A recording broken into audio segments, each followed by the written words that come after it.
इस तरह से अभी इसी समय ग्रीष्मकालीन शिक्षण शिविर प्रारंभ हुआ। ये शिक्षण प्रशिक्षण नहीं, ग्रीष्मकालीन, गर्मियों की छुट्टियों में देखो तैयारी शुरू हो गई कि अब देखो गर्मियों की छुट्टियां पड़ती हैं, नवयुवक आ सकते हैं, उनको पढ़ाना चाहिए, तो पढ़ाई की तैयारियां शुरू हो गई। और इसके पहले भी 1997 में भी एक लाइन छूट गई मेरी। जुलाई के बरसात के दिनों में जुलाई में 20 दिन की धार्मिक शिक्षण कक्षा प्रारंभ की गई थी उस जमाने में, जिसमें 8 वर्ष से लेकर 90 वर्ष तक के विद्यार्थी आए। अभी दिगंबर नहीं आए हो, अभी तो थानकवासी 8 वर्ष के और थानकवासी 90 वर्ष के इस तरह से 2 काम शुरू हुए, जुलाई का और गर्मी की छुट्टियों में। लोग सदुपयोग करें गर्मियों की छुट्टियों के बच्चे लोग आकर के, इसलिए एक शिक्षण प्रारंभ शुरू किए गए। बोलो, इस तरह से आगे आगे बढ़ते बढ़ते भादो सुदी पंचमी पर्युषण पर्व प्रारंभ हुए।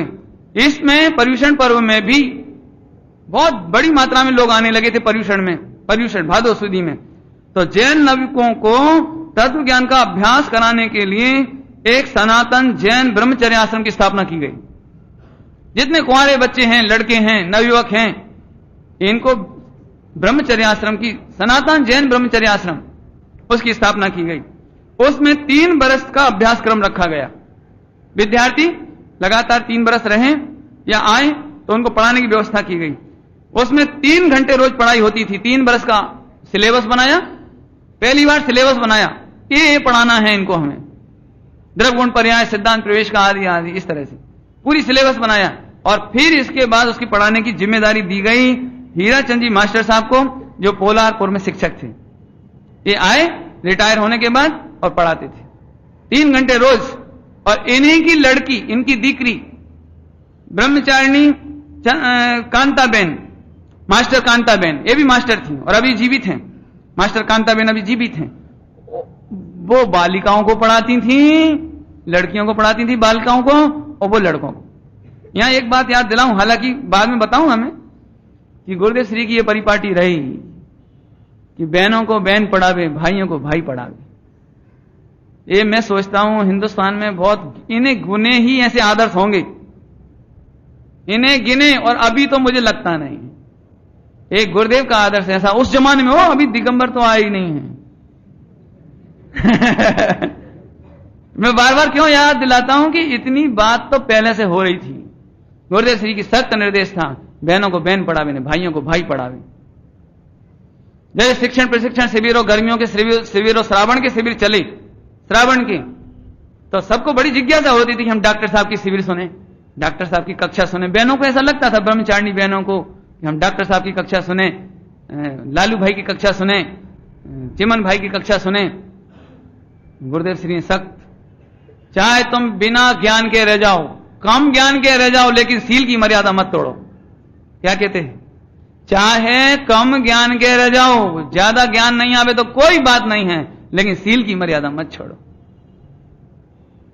बोला तब से सख्त नियम। तो कुछ बहनें सभा में तो नहीं बैठती ऐसी, लेकिन ओसरी में बैठ जाती पीछे, इसी बाहर।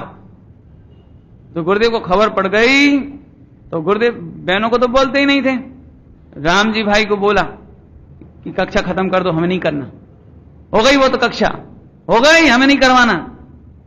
बोल दो चंपा बहन, शांता बहन को जाके कि अपनी दीकरियों को रखो संभाल के। ऐसे कड़क गुरुदेव, बहुत कड़क। बोलो अपनी छोकरी को रख लो, हमें नहीं पढ़वाना, हमें नहीं, इतना कड़क गुरुदेव। इसलिए गुरुदेव श्री की जब शाम की चर्चा होती थी, शाम की चर्चा, तो एक भी ब्रह्मचारिणी बहन नहीं आ सकती थी। केवल 6:30 बजे भक्ति करने के बाद जिनेन्द्र देव की सारी बहनें वापस चली जाती थी, बाहर नहीं रह सकती थी, आ नहीं सकती थी। महिलाएं गुरुदेव की चर्चा में नहीं आ सकती शाम को।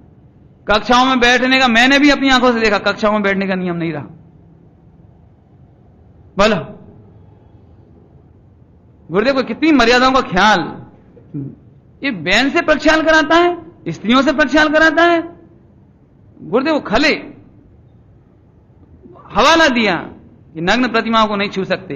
दिगंबर शास्त्र में भी आता है, तत्वार सूत्र में आता है, स्त्री होकर के पुरुष की प्रतिमा है, भगवान की प्रतिमा है, पुरुष की, इसको नहीं अड़ सकती। अभिषेक नहीं करने दिया। भले खुद को करना पड़े हो, अपने को तो ऐसा लगे अपनी क्या गलती है, पंडित बोलता है होगा आगम में कहीं, अपने क्या करना, ऐसे नहीं, ढीलना नहीं चलेगा।